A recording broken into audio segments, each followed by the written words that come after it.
Assalamualaikum warahmatullahi wabarakatuh. Alhamdulillahi wa kafa, wassalatu wassalamu ala nabiyyinal mustafa sayyidina wa maulana Muhammad wa ala alihi wa sahbihi ahli sidqi wa tuqa wal wafa. Subhanaka la ilma lana illa ma 'allamtana innaka antal alimul hakim wa la hawla wa la quwwata illa billahil aliyyil azim. Sadaqallahul azim. Amma ba'da. Baik pemirsa TVRI Sumatera Utara dimanapun Anda berada, shaimin, shaimat yang dirahmati Allah Subhanahu wa taala. Alhamdulillah kita bertemu kembali tentunya dalam program Indahnya Ramadan. Bagaimana kabar pemirsa semuanya? Alhamdulillah kami berdoa semoga pemirsa serta keluarga senantiasa dalam keadaan sehat walafiat dan dalam lindungan Allah Subhanahu wa taala. Baik pemirsa TVRI Sumatera Utara dimanapun Anda berada, shaimin shaimat yang dirahmati Allah Subhanahu wa taala, seperti biasanya di saat menunggu waktu berbuka puasa kita akan mendengarkan siraman rohani, wejangan, nasihat, tausiah dalam acara Indahnya Ramadan yang pada kesempatan kali ini akan mengangkat tema upaya peningkatan ekonomi umat. Kita ketahui bahwa di bulan Ramadan ini banyak geliat ekonomi yang muncul, yang terjadi di kalangan masyarakat, khususnya masyarakat Muslim, bahkan hampir seluruh lapisan masyarakat berbagai agama merasakan bagaimana geliat ekonomi yang terjadi di bulan suci Ramadan ini. Nah, ini menjadi satu keberkahan bagi kita dengan adanya atau hadirnya bulan Ramadan ini. Insya Allah tema yang sangat menarik ini akan kita bahas dengan narasumber yang telah hadir di studio bersama kita, yaitu kita bisa katakan ini Al-Habib ya. Beliau muallim nih, yaitu Bapak Afif Abdillah SE. Beliau merupakan ulil amri kita di bidang legislatif yang merupakan perwakilan dari rakyat untuk menyuarakan kemaslahatan bagi rakyat, dan beliau juga merupakan Ketua Komisi Pemberdayaan Ekonomi Umat MUI Kota Medan. Mari kita sapa bersama-sama. Assalamualaikum Pak Afif. Waalaikumsalam warahmatullahi wabarakatuh. Masya Allah. Bagaimana kabarnya Pak Afif? Insyaallah, alhamdulillah. Masya Allah. Sampai sekarang sehat. Insyaallah. Alhamdulillah. Kasih sehat terus. Alhamdulillah. Keluarga sehat-sehat semuanya. Alhamdulillah. Masya Allah. Bagaimana kesibukan hari ini? Alhamdulillah, sibuk di berbagai tempat, tapi tempat yang baik menurut Allah, dan insya Allah bisa memberi manfaat. Masya Allah, amin, amin ya rabbal alamin. Semoga Allah mudahkan segala urusan. Insya Allah, amin, Allah amin. berikan kemudahan dan Allah berikan kekuatan dalam menjalani segala amanah yang diberikan Allah. Amin. Baik pemirsa TVRI Sumatera Utara dimanapun Anda berada, shaimin shaimat yang dirahmati Allah Subhanahu wa taala, untuk mendapatkan keberkahan Allah dan rahmat Allah Subhanahu wa taala, marilah kita mendengar lantunan ayat suci Al-Qur'anul Karim yang dibacakan oleh Qari Raihan dari Brutu, yang akan membacakan surah Al-Isra dimulai dari ayat 26 sampai ayat 27. Kepada Qari, fal yatafaddal ma'jura. A'udzu billahi minasy syaithanir rajim.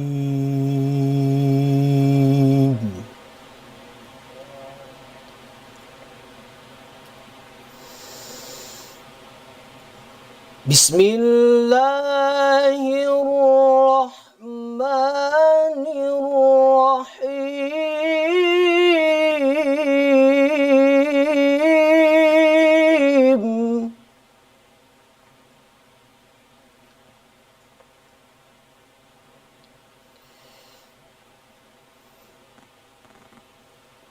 وآت ذا القربى حقه والمسكين وابن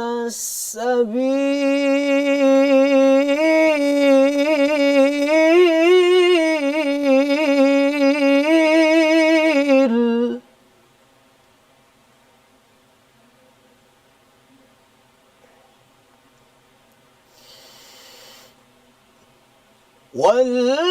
والمسكين وابن السبيل ولا تبذر تبذيرا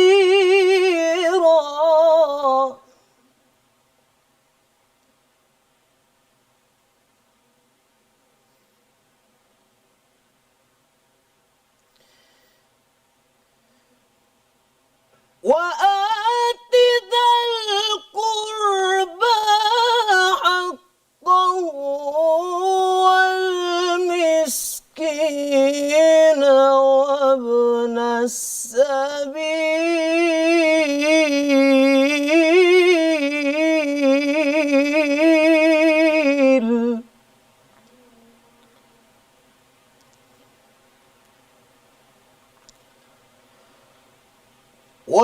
والمسكين وابن السبيل ولا تبذر تبذيرا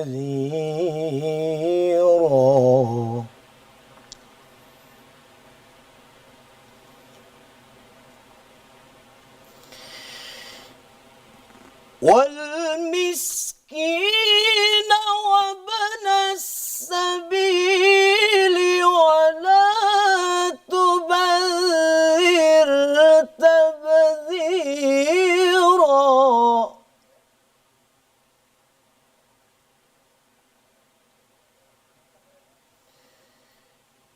إن المبذرين كانوا إخوان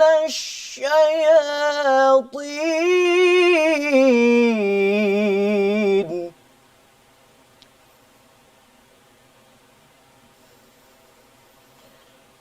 وكان الشيطان لربه كفورا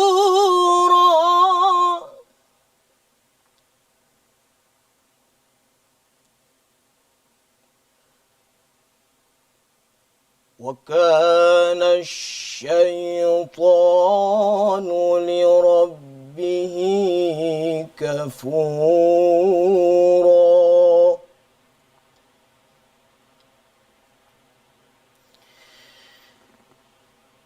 وكان الشيطان لربه كفورا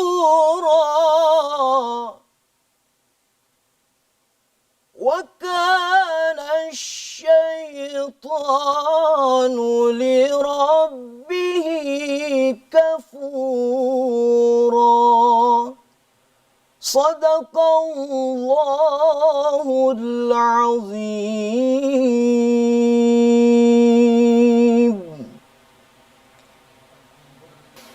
صدق الله العظيم وصدق رسوله النبي الكريم ونحن على ذلك من الشاهدين والشاكرين والحمد لله رب العالمين.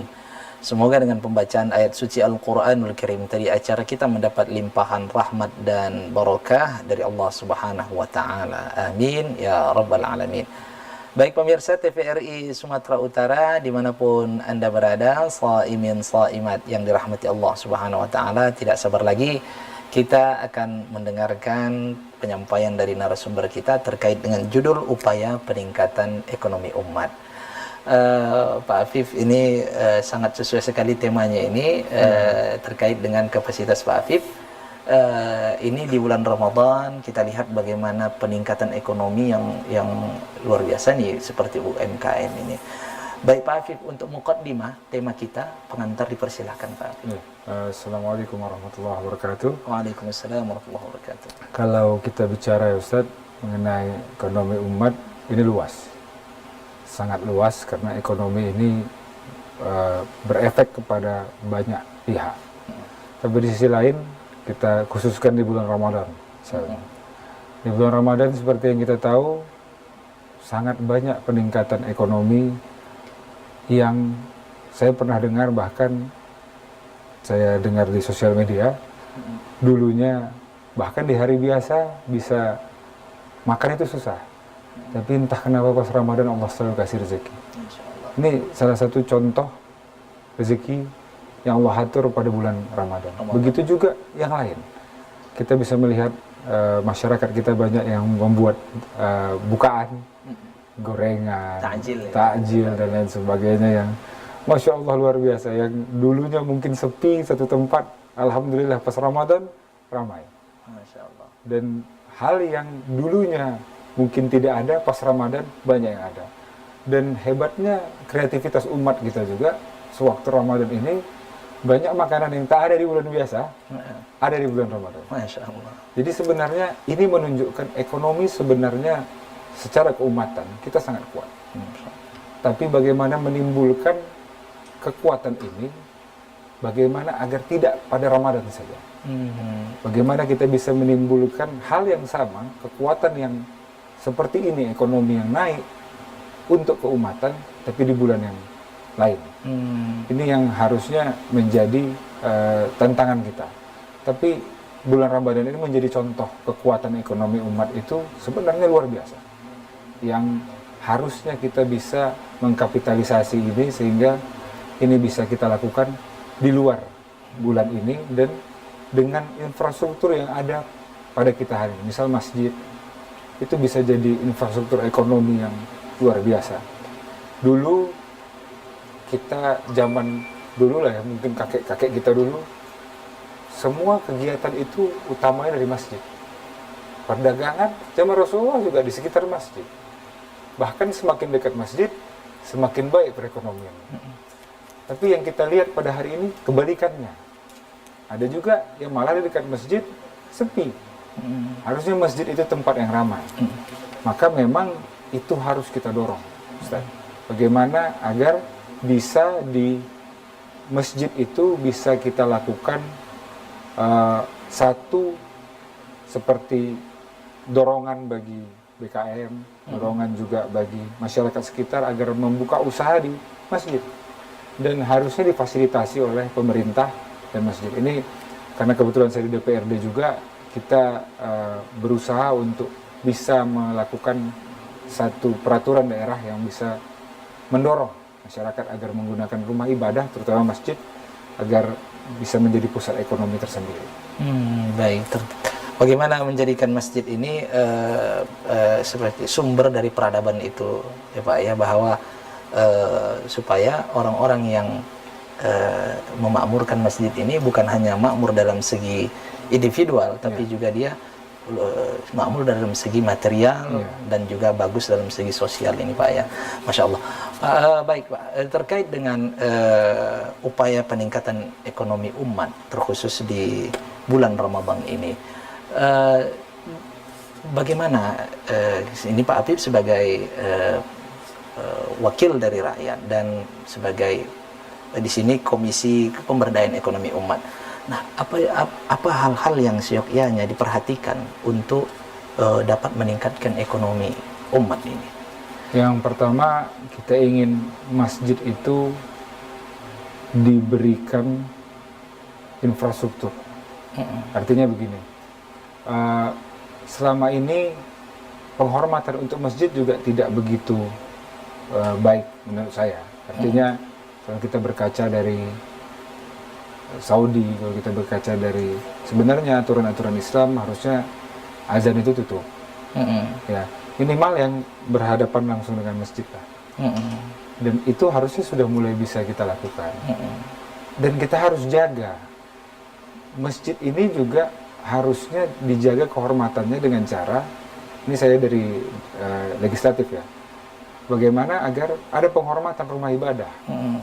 Jadi mohon maaf, sekarang ini di sekitar masjid masih ada tempat-tempat yang dalam tanda kutip haram.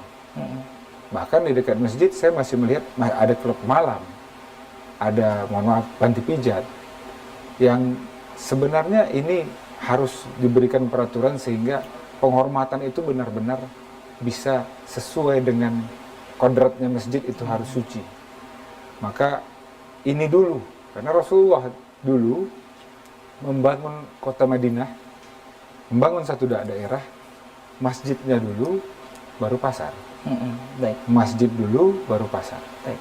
Artinya masjid ini menjadi penting. Ini yang harus kita kembangkan. Makanya ada yang namanya kemarin program Masjid Mandiri. Bagaimana agar di dalam masjid itu bisa bukan di dalam tempat ibadahnya, tapi di parkiran luar itu bisa disediakan tempat-tempat untuk membuka usaha. Dan ini sudah berjalan, tapi kita perlu percontohan yang benar-benar efektif. Baik.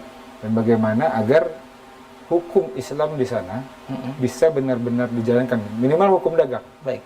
Hukum dagang Islam itu yang saya tahu zaman sahabat dulu, bahkan kalau kita ini sudah terjual 10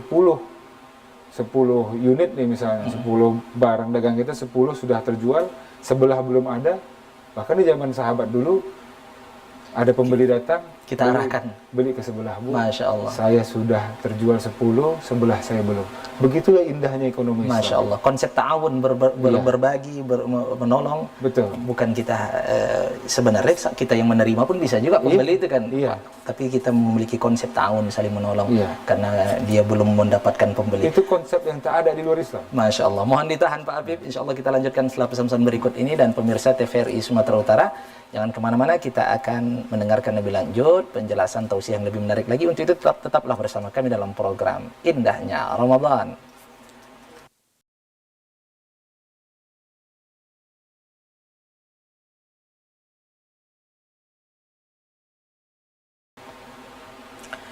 Baik pemirsa TVRI Sumatera Utara dimanapun Anda berada, shaimin, shaimat yang dirahmati Allah Subhanahu wa Ta'ala, terima kasih Anda masih bersama kami tentunya dalam program Indahnya Ramadan.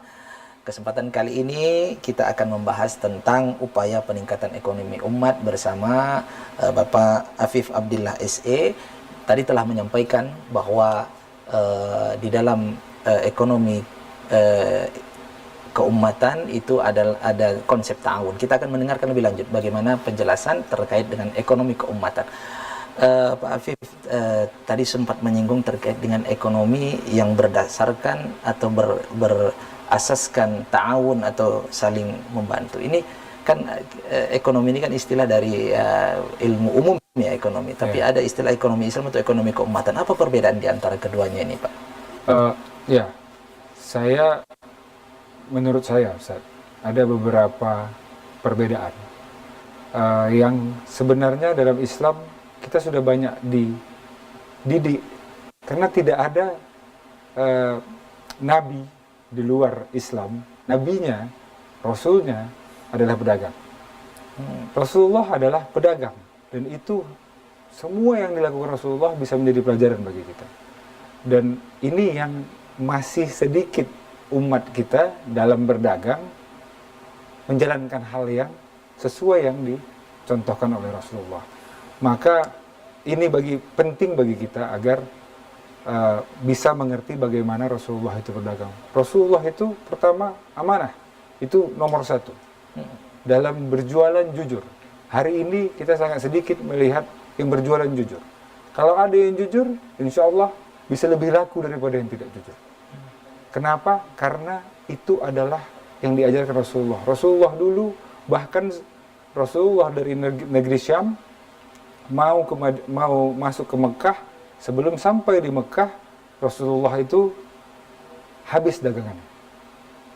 Kenapa? Karena mereka tahu Rasulullah kalau berdagang, kalau berjualan pasti amanah, pasti barangnya bagus. Kalau nggak bagus, dibilang Rasulullah ini tidak bagus, ini tidak baik. Bahkan Rasulullah dalam yang paling ekstrimnya, waktu bertanya ini harga berapa, saya modalnya sekian, saya beli dari supplier sekian, terserah mau beli berapa. Ini sesuatu yang tidak dimiliki orang lain.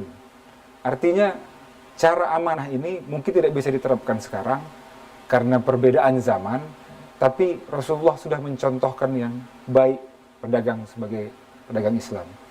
Tapi di sisi lain, saya harus menyampaikan, Ustaz, ada kekurangan dari umat kita dalam berjualan. Kita tawakal, kita serahkan semua sama Allah, tapi usaha kita tidak maksimal.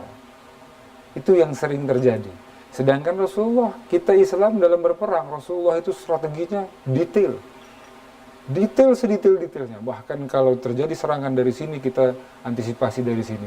Di gunung kita siapkan pemanah, bangun parit dan lain sebagainya. Tapi waktu kita berdagang, kita cuma buka saja stand, habis itu kita berdoa, ya Allah berikan rezeki. Itu menurut saya tidak sesuai dengan apa yang dilakukan oleh Rasulullah dan apa yang Islam ajarkan pada kita. Usaha kita harus 99% habis-habisan, 1% kita serahkan sama Allah. Tapi tidak boleh usahanya itu setengah-setengah. Marketing kita harus benar-benar bagus, cara kita menjual harus benar-benar baik. kita akan kalah terus dengan saudara-saudara kita yang di luar Muslim kalau kita tidak belajar cara-cara berdagang yang bisa menarik banyak penjualan. Ini yang ada beberapa yang saya dulu juga adalah pengusaha dan saya belajar banyak dan hampir semua pelajaran yang saya dapat itu yang seminar dan lain sebagainya yang mohon maaf seminarnya itu yang harus ke Singapura dan harganya sangat luar biasa. Tapi waktu kita dapat ilmunya ternyata ilmu yang ada dalam Quran. Sewaktu kita buka Quran itu ilmu yang sama yang saya bayar untuk didapatkan dari orang lain. Mohon maaf dari saudara kita yang bukan Muslim malah kita dapatkan di Al-Quran. Mereka kita buka ternyata di Quran ada. Jadi sebenarnya ilmu yang ada dalam Quran itu ilmu yang luar biasa. Baik itu untuk berdagang, untuk hidup, dan untuk akhirat kita. Lengkap semua. Sangat banyak hal-hal yang harusnya kita bisa lakukan, tapi kita tidak lakukan karena kita kurang mempelajari agama kita sendiri. Masya Allah. Sangat menarik sekali ini Pak Afif terkait dengan bagaimana konsep ekonomi di dalam Al-Quran itu sungguh meskipun tidak secara merinci tapi banyak isyarat-isyarat dalam Al-Quran yang mengajarkan kita untuk terampil dalam berekonomi ini Pak Afif ya. Baik Pak Afif terkait dengan upaya peningkatan ekonomi, bagaimana kita sebagai ini masyarakat Muslim pengusaha ya atau pedagang, bagaimana upaya untuk meningkatkan ekonomi umat ini? Apa tanggung jawab kita kemudian? Upaya dan tanggung jawab kita untuk ekonomi umat ini ke depannya? Pertama, harus ada perbedaan antara kita Muslim yang menjual dengan yang lain. Muslim itu amanah, Muslim itu jujur.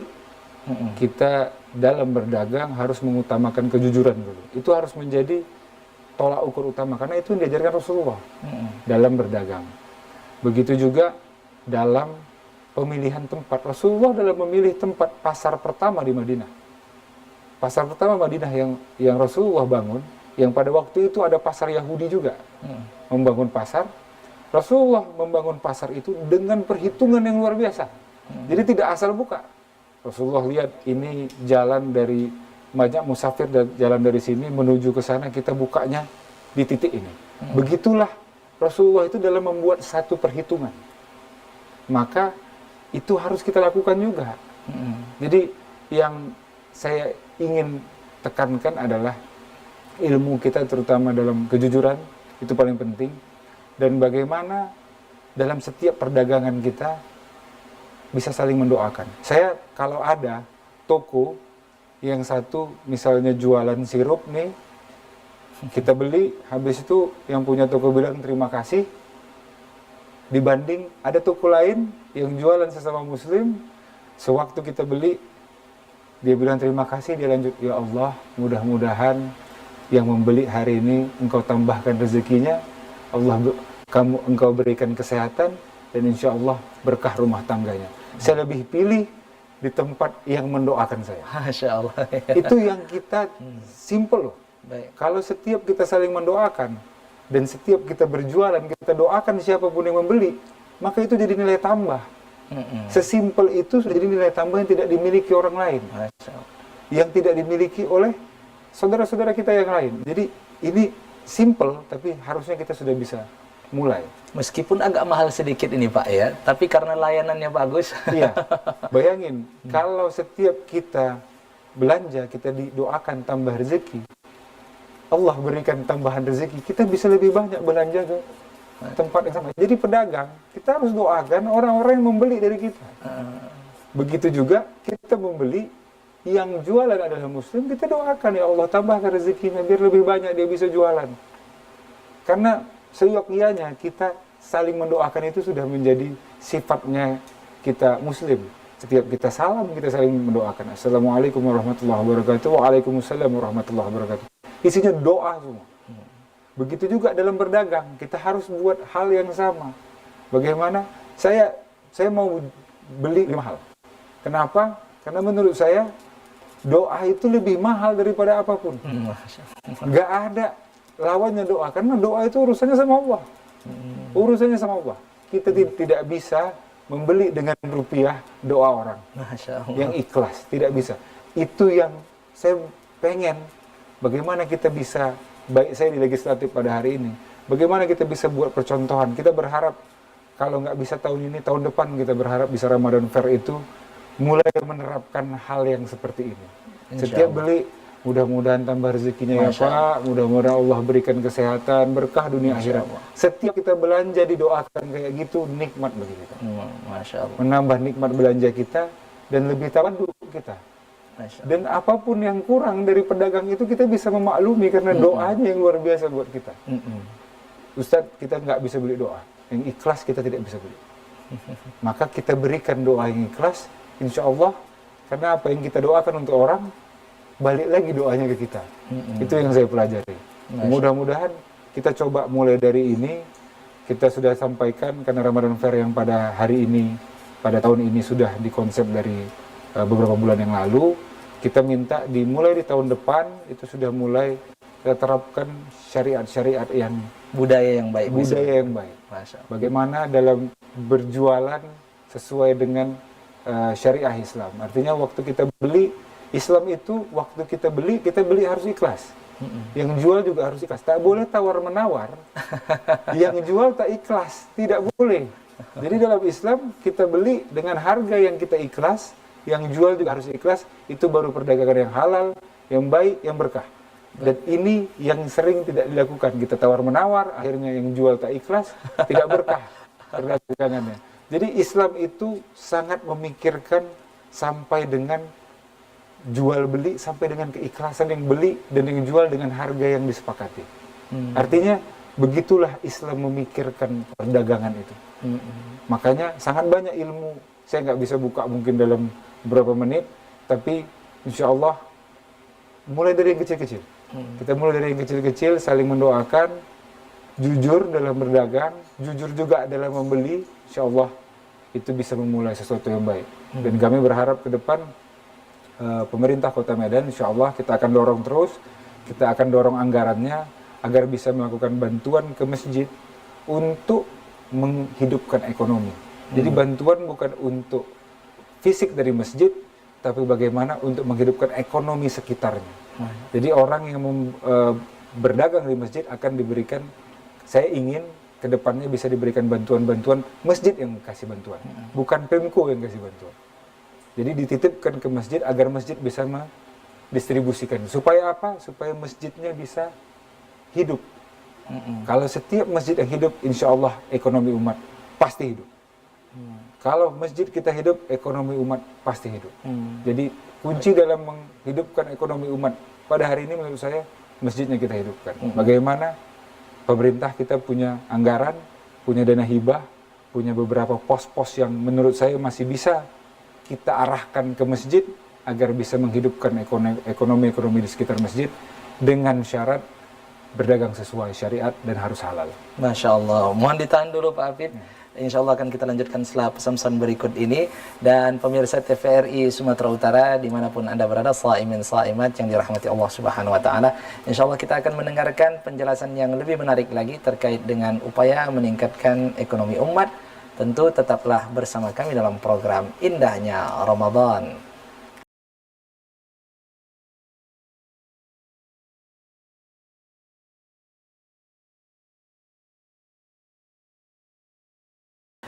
Baik pemirsa TVRI Sumatera Utara dimanapun Anda berada, saimin saimat yang dirahmati Allah Subhanahu Wa Taala, terima kasih Anda masih setia bersama kami tentunya dalam program Indahnya Ramadan.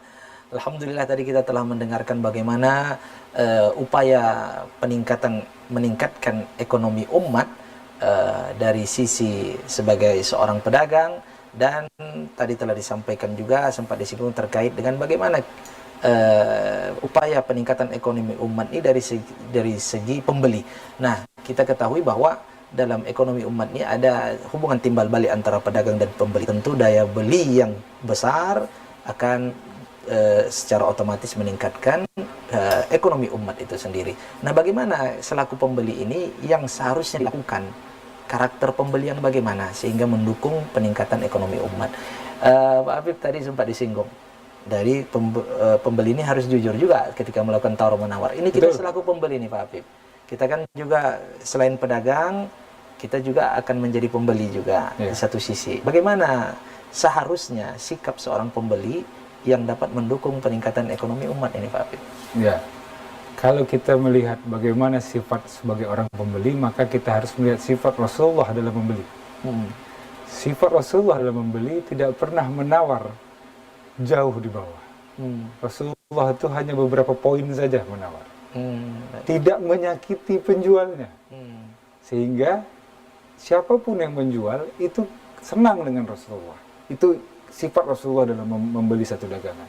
Tidak pernah menekan penjual sehingga harganya itu sangat rendah, tapi si penjual tidak ikhlas. Maka pembeli kita penting agar memang kita harus melihat produknya bagus apa tidak. Dan kita harus lihat penjualnya amanah apa tidak, jujur apa tidak. Ini penting. Tapi di sisi lain, kita tidak boleh juga mencari yang paling murah sampai harus menekan habis-habisan harga dari transaksi itu. Karena kembali Rasulullah sendiri dalam melakukan pembelian itu sangat lembut. Sangat lembut. Dan bagaimana Rasulullah menjaga hati penjual. Jadi bayangin kalau kita pembeli, kita pengen dijaga hatinya. Rasulullah menjaga hati penjualan. Masya Allah. Itu luar biasanya kehebatan Nabi kita yang nggak akan dapat kita ilmu seperti itu di tempat lain. Sungguh beruntung kita punya Nabi Rasulullah SAW yang luar biasa. Mencontohkan kita dari berbagai macam apapun di dunia ini, apapun masalah kita, apapun yang menjadi hari ini hambatan kita, Rasulullah pernah menghadapi. Begitu juga dalam berjualan, Rasulullah pernah menghadapi terhambat dalam berjualan. Tapi kalau kita fokus ke pembeli, maka pembeli itu Rasulullah akan pertama melihat produknya baik atau tidak, berkualitas atau tidak, dan memberikan penawaran yang masuk akal, yang tidak menyakiti si penjual, dan memastikan penjual itu tetap mendapat keuntungan. Bukan berarti dia harus jual rugi sama kita, tapi mendapat keuntungan. Rasulullah memikirkan sampai seperti itu. Dan ditanya bagaimana kita harus jadi pembeli, kita ikuti sunnahnya Rasulullah SAW. Insya Allah kita ikuti sunnahnya Rasulullah, bukan malah kita jadi rugi. Karena apapun yang kita ikutin dalam Islam, Allah tidak akan menyia-nyiakan setiap kebaikan kita. Maka kebaikan-kebaikan kita dalam berdagang, dalam kita membeli, Allah tidak akan sia-siakan. Dan kita tidak menyakiti orang dalam membeli, insya Allah Allah pasti kasih lebih bagi kita, kebaikan dan keberkahan. Insya Allah, mudah-mudahan kesehatan, setidaknya. Masya Allah, Masya Allah. Nah, Pak Habib terkait tadi menarik sekali Pak Habib menyatakan bahwa kalau Rasulullah SAW dulu kalau menawar tidak terlalu jauh. Kemudian kita sebelum menawar tentu harus melihat spesifikasi dari barang supaya kita tahu tidak terlalu jauh menawarnya. Mungkin yang fenomena yang terjadi saat ini mungkin diakibatkan karena mungkin pelaku pedagang nih ya yang kurang seperti yang disampaikan Pak Afif. Kalau dulu Rasulullah mengatakan segini harga dari supplier segitu. Kalau sekarang disampaikan mungkin segitu juga dibayar pembeli nih Pak Afif ya, tak dikasihnya lebih ya. Kalau masa dulu ketika Rasul mengatakan ini harga sekian, maka pembeli itu dengan rela hati melebihkannya. Nah, sehingga ada keuntungan yang didapat. Bahkan dalam contoh Rasulullah bahkan berlebih-lebih. Berlebih-lebih. Dalam contohnya Rasulullah ya. Baik. Bahkan berlebih-lebih. Maksudnya yang harusnya normalnya sekian, malah orang belinya lebih mahal karena menghargai kejujuran dari Rasulullah. Masya Allah, Masya Allah. Nah, kejujuran ini yang sangat penting karena kita melihat para pedagang sekarang ketika menjual barang itu harga pertama dibuat 100% ini dari harga harga modal gitu. Sehingga para pembeli juga mengetahui itu sehingga menawar habis-habisan ini. Bagaimana sikap seperti ini Pak Afif? Jadi saya juga punya toko kain ya di Pasar Ikan Lama, sama tuh begitu. Jadi pasti menawarnya tuh habis-habisan. Biasanya itu kalau dulu kan misalnya ada jualan kain nih, kain batik atau kain sarung, kurang lah katanya. kuranglah harganya. Oh, saya bilangnya itu kalau kurang Bu, pendek nanti sarungnya. Ya pandai-pandai kita sebagai penjual lah. Tapi memang kejujuran itu yang paling penting. Makanya menurut saya harus ada satu pasar percontohan. Maka saya berharap Ramadan Fair itu bisa jadi satu pasar percontohan. Bagaimana seorang muslim berdagang dengan baik. Dagang yang sesuai yang diajarkan oleh Rasulullah SAW. Dan kita berharap, kalaupun tidak bisa misalnya di Ramadan Fair, kita di Majelis Ulama, kita kan ada pekan kuliner halal tuh. Setiap tahun kita laksanakan pekan kuliner halal. Itu pasti di depannya Masjid Raya. Selalu kita lakukan di Masjid Raya. Di depan Masjid Raya, tempat Ramadan Fair sekarang, itu kita buat juga di sana. Insya Allah kita akan coba di pekan kuliner halal, kita akan coba memulai hal yang seperti itu. Jadi bagaimana, tapi sebelum masuk kita ajarkan adab dalam membeli, Komunikasi sesuai berdagang. Rasulullah SAW, sesuai hadis Rasulullah. Bagaimana Rasulullah itu dalam membeli, dan kita ajarkan yang menjual bagaimana Rasulullah dalam menjual, dan kita syariatkan itu syarat untuk berdagang di sana. Insya Allah kalau ada 1, 2, 3 bisa melihat, oh indahnya rupanya berdagang, kita membeli dengan caranya Rasulullah, dengan caranya Islam. Insya Allah saya yakin itu bisa pelan-pelan kita rubah. Kita tidak bisa rubah sekali banyak, tapi saya yakin kalau kita mengajarkan adab yang benar secara agama, insya Allah harus ada percontohannya. Bagaimana dilakukan di sini ternyata sukses, dilakukan di sini ternyata sukses. Tapi kalau kita cuman teori deh, Rasulullah begini, iya itu zaman dulu tuh. Kalau sekarang udah nggak bisa lagi Bang. Zaman sekarang orang penipu semua katanya. Tapi tidak bisa seperti itu juga kita berprasangka. Maka kita harus punya percontohan. Kita berharap, karena di Saudi itu sudah dilakukan, artinya kejujuran dalam menjual itu menjadi satu lumrah. Hal yang diwajibkan tidak secara aturan, tapi secara adab dan etika. Dan itu yang menjadi tantangan kita sekarang. Makanya kita berharap ada pasar percontohan, minimal kami di Majelis Ulama di MUI Kota Medan, kita akan coba pelan-pelan mulai dari pekan kuliner halal yang memang dilaksanakan oleh Majelis Ulama. MUI Kota Medan, terutama di Komisi Ekonomi Umat yang memang melaksanakan itu. Jadi insya Allah kita akan coba berdakwah dengan cara seperti itu. Insya Allah dakwah ini yang membeli di sana bisa lebih mengerti bagaimana Rasulullah dalam melakukan perdagangan, dalam membeli, dan insya Allah yang menjual kita bisa edukasi dan lebih mengerti bagaimana dalam Islam menjual itu yang baik seperti apa. Kita mulai dari situ, insya Allah sesuatu yang kita mulai bisa menyebar. Tapi kalau tak pernah kita mulai, maka tidak bisa kemana-mana ini. Ilmu ini cuma sampai di sini saja. Baik. Jadi saya berharap ini yang paling penting, dan saya sebagai hari ini DPRD, insya Allah akan selalu bagaimana mendorong agar perdagangan di Kota Medan bisa semakin baik dan etikanya semakin dijaga, dan insya Allah termasuk juga dalam pemakmuran masjid dan penghormatan rumah ibadah benar-benar kita laksanakan. Terutama target utama saya adalah bagaimana yang tadi saya sampaikan, di sekitar masjid tak boleh ada tempat-tempat yang haram, tak boleh ada yang menjual barang-barang haram. Bagaimana kita mau ibadah dengan tenang, masih ada hal-hal haram di sekitar kita. Agak lari sedikit Ustaz, tapi menurut saya ini penting. Menurut saya ini penting, karena kita harus jaga masjid kita. Kita harus jaga, kita harus hormati rumah ibadah kita. Karena pada hari ini, mohon maaf, saya lihat langsung, nggak sampai 500 meter dari masjid, itu ada yang menjual minuman keras, minuman haram di situ. Ini harus ditindak. Kita nggak akan bisa besar tanpa agama kita baik. Nggak ada gunanya orang hebat kalau agamanya tidak baik.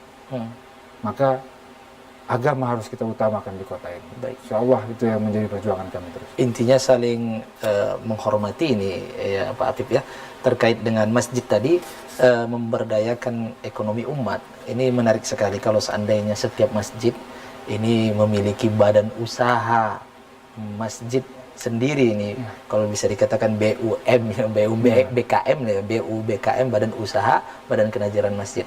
Karena kita lihat kalau cerita pernah ada satu riwayat tentang Sa'labah itu kan Pak Apip, bahwa dia mau sholat berjamaah pun susah karena sarungnya pun bergantian dengan istrinya. Nah, ini bagaimana kita memberdayakan ekonomi?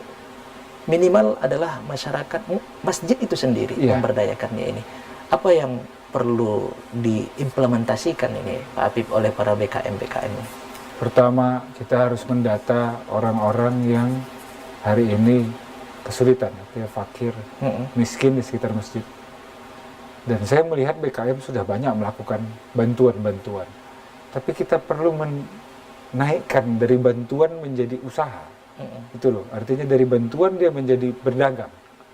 Sehingga dia bisa bukan hanya konsumtif, bukan hanya memikirkan kapan dapat bantuan, tapi bagaimana agar bisa menambah pendapatan. Produktif. Ini yang sebenarnya harus kita dorong dari BKM-BKM tersebut. Karena dalam Islam juga sebaik-baiknya adalah yang memberi. Dan ini kita harus edukasi juga masyarakat kita agar tidak berfokus pada menerima bantuan saja. Karena pada hari ini saya sendiri sebagai DPRD sangat banyak yang tanya bagaimana menerima bantuan, Pak, saya belum pernah dapat bantuan, dan lain sebagainya. Bantuan-bantuan baik itu bantuan usaha maupun bantuan langsung ke keluarga atau pribadi. Tapi yang kita harus dorong dari masjid ini adalah bagaimana masjid bisa memberdayakan. Tapi saya juga mengerti bahwa keuangan BKM itu sangat terbatas. Hanya beberapa masjid yang memiliki kas yang benar-benar mumpuni, yang benar-benar baik. Maka di situ saya ingin ada dorongan atau ada dukungan dari pemerintah agar benar-benar masjid percontohan, mungkin di satu kecamatan kita pilih satu masjid untuk kita berikan dana hibah, dana bantuan, yang dana hibah ini diperuntukkan untuk membantu usaha di sekitar masjid. Jadi BKM punya kekuatan untuk bisa membantu di sekitarnya, usaha-usaha di sekitarnya. Ini cita-cita saya, Ustaz. Bagaimana BKM itu jadi punya marwah, sehingga usaha-usaha kecil di sekitar BKM bisa datang ke masjid. Usaha kami ini, kami ingin mengembangkan seperti ini, BKM bisa membantu apa, dan BKM menyampaikan syariat Islamnya begini, sebaiknya kita akan berikan peraturan-peraturan dalam memberikan bantuan itu, sehingga BKM masjid kita mempunyai kekuatan untuk menghidupkan ekonomi di sekitar masjid. Baik, mohon ditahan Pak Habib, insya Allah akan kita lanjutkan setelah pesan-pesan berikut ini. Dan pemirsa TVRI Sumatera Utara, jangan kemana-mana. Insya Allah kita akan mendengarkan penjelasan yang lebih menarik lagi untuk menyemangatkan kita, memotivasi kita bagaimana meningkatkan ekonomi umat, baik dari sisi sebagai pembeli maupun sebagai pedagang, untuk berkontribusi terhadap agama dan bangsa lebih luasnya. Untuk itu tetaplah bersama kami dalam program Indahnya Ramadan.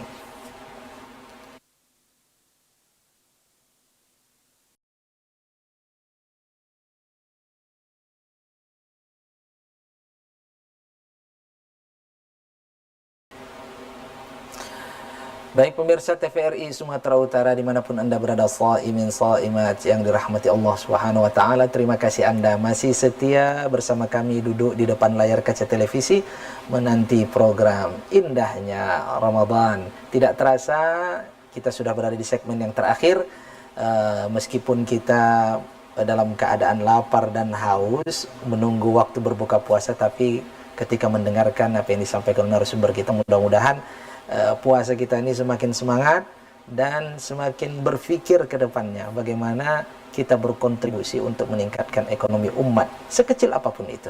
Kita akan lanjutkan mendengarkan penjelasan dari narasumber kita. Pak Afif, terkait dengan tadi agak menarik kita membahas tentang ekonomi dimulai dari masjid nih Pak Afif. Kira-kira adakah percontohan masjid dan bagaimana sistemnya percontohan masjid, baik itu mungkin di daerah luar kita atau di daerah kota Medan yang sepengetahuan Pak Habib? Persilakan Pak Habib. Seperti masjid yang di Jogja, Masjid Tugu Karian, itu Masya Allah, itu mereka sebagai percontohan seluruh Indonesia, bukan hanya di Jogja tapi seluruh Indonesia. Dan bagaimana itu menjadi cita-cita kita juga, bagaimana kita bisa membuat masjid yang seperti itu manajemennya, sehingga UMKM di sekitarnya benar-benar bisa dihidupkan, benar-benar perdagangannya luar biasa, Masya Allah, hidup. Orang bisa mencari makan di situ, mencari rezeki di situ, dan bisa juga membeli barang dagangan sesuai dengan kebutuhannya di sekitar masjid. Karena sebenarnya yang paling untung berdagang itu seharusnya di sekitar masjid. Karena kalau kita harus iklan kemana-mana, itu belum tentu ramai yang datang. Tapi masjid itu sehari 5 kali panggilan. 5 kali itu dipanggil tuh orang ke sekitar masjid. Subuh, zuhur, asar, maghrib, isya. Masya Allah, ini kalau sholat berjamaah kita hidupkan lagi, dan benar-benar seperti di masjid Jogokarian itu, pasti hidup. Tidak ada tempat yang lebih baik untuk berdagang kecuali masjid. Sebenarnya, dengan sistem, kalau kita berkaca di Madinah, di Mekah, itu yang terjadi juga. Semakin dekat dengan masjid, maka semakin baik perdagangan. Bagaimana kita menciptakan itu yang saya sampaikan tadi. Kalau di Jogokarian itu mandiri dari masyarakatnya sendiri, karena sebenarnya memakmurkan masjid itu, makmur dulu orang di sekitar masjid. Betul. Jadi bukan cuma makmur, sekarang ini kan Badan Kemakmuran Masjid, tapi yang dimakmurkan itu harusnya di sekitar masjid.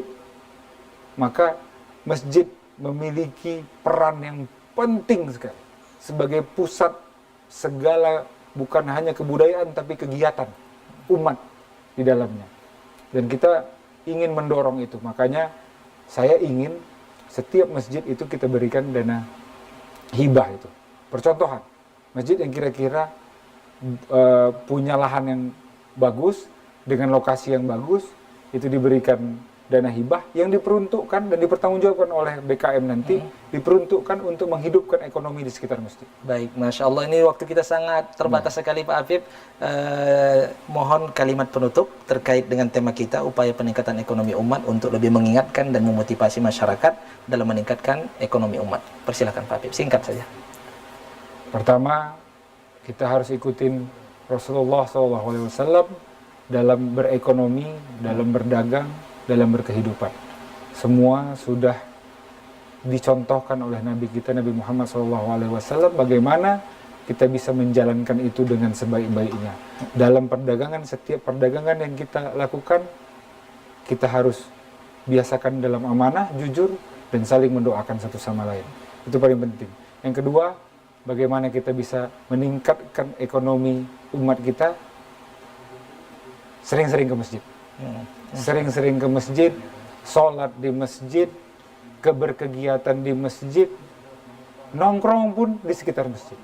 Kenapa? Karena insya Allah itu bisa meningkatkan ekonomi di sekitar masjid, yang nantinya pasti sangat berefek kepada ekonomi umat kita.